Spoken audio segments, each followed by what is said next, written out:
سلام دوستان عزیزم، امیدوارم حالتون عالی باشه و از تماشای این ویدیو لذت ببرید. اینجا منطقه کوهستانی دربند تهرانه و قراره چند دقیقه‌ای رو با هم کوهنوردی کنیم. تو مسیر هم از کنار چند تا آبشار زیبا رد میشیم تا برسیم به پناهگاه شیرپلا و این آبشار یخی زیبا رو تماشا کنیم.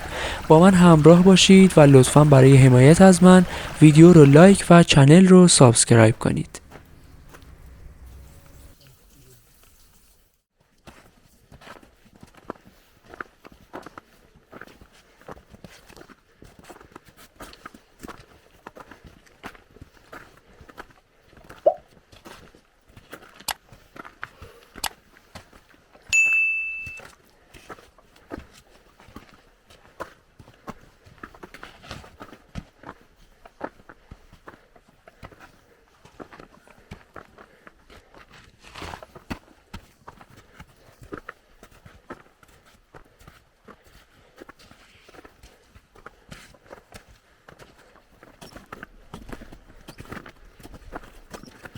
مسیر کوهنوردی دربند یکی از زیباترین و محبوبترین مسیرهای رسیدن به قله توچاله. من در روزهای گذشته بخشای جذابی از منطقه دربند رو با شما به اشتراک گذاشتم و ویدیوی اون در پیج قرار داره. تو این قسمت ما به ارتفاع 2750 متری میریم و به پناهگاه شیرپلا و آبشار دوقلو میرسیم که طبیعت بسیار جذابی داره.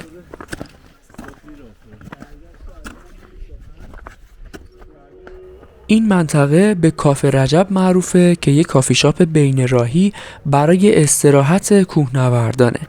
این ساختمان روبرو هم پایگاه امداد و نجات کوهستانه که اکیپ امداد در اون مستقر هستن.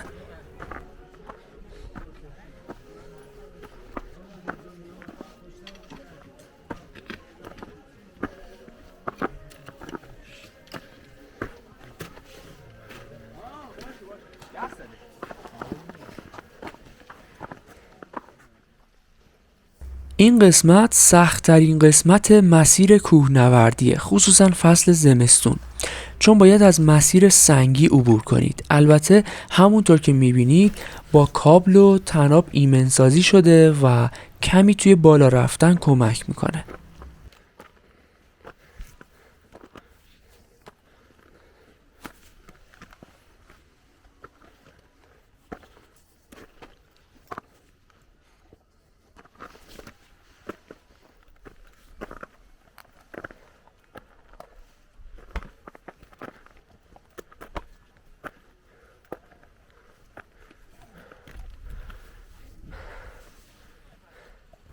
اما خب هوای خوب و تماشای این منظره عالی ارزش این سختی ها رو داره.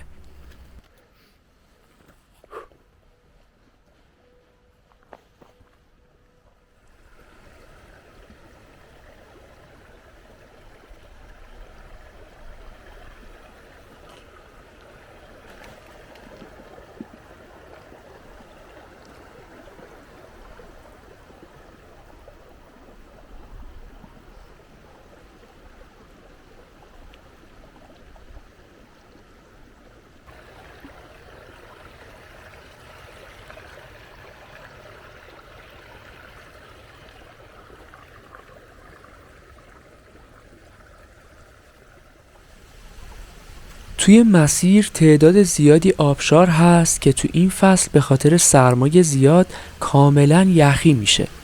مثل این آبشار که لایه بیرونی کاملا یخ زده و آب از پشت یخها سرازیر شده.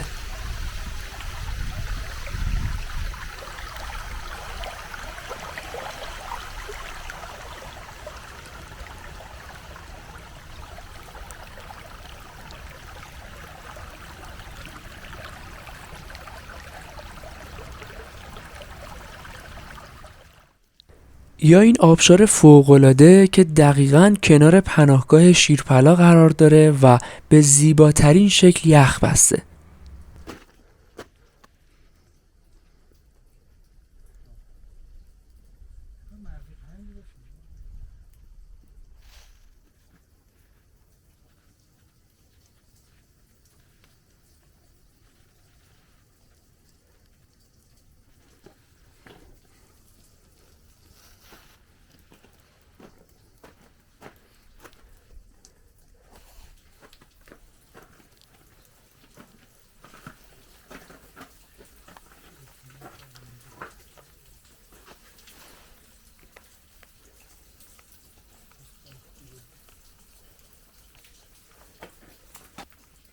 میافته این دوستمون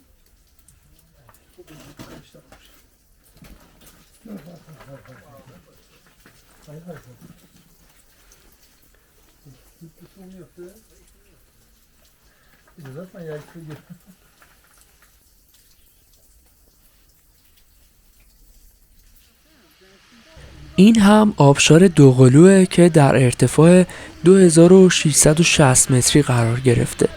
خیلی از کوهنوردا در کنار آبشار عکسای جذابی رو ثبت میکنن. این آبشار 20 متر طول داره و یکی از زیباترین آبشارهای تهرانه.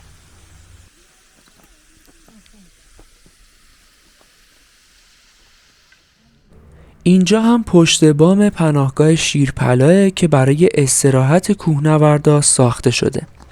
این پناهگاه 3 طبقه 150 نفر ظرفیت داره و امکاناتی مثل آب، برق، سالن غذاخوری، کافی شاپ و سرویس بهداشتی رو در خودش داره و گزینه خوبی برای استراحت و اقامت در شبه.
اینم مسیر برگشت ماست که به منطقه اوسون معروفه.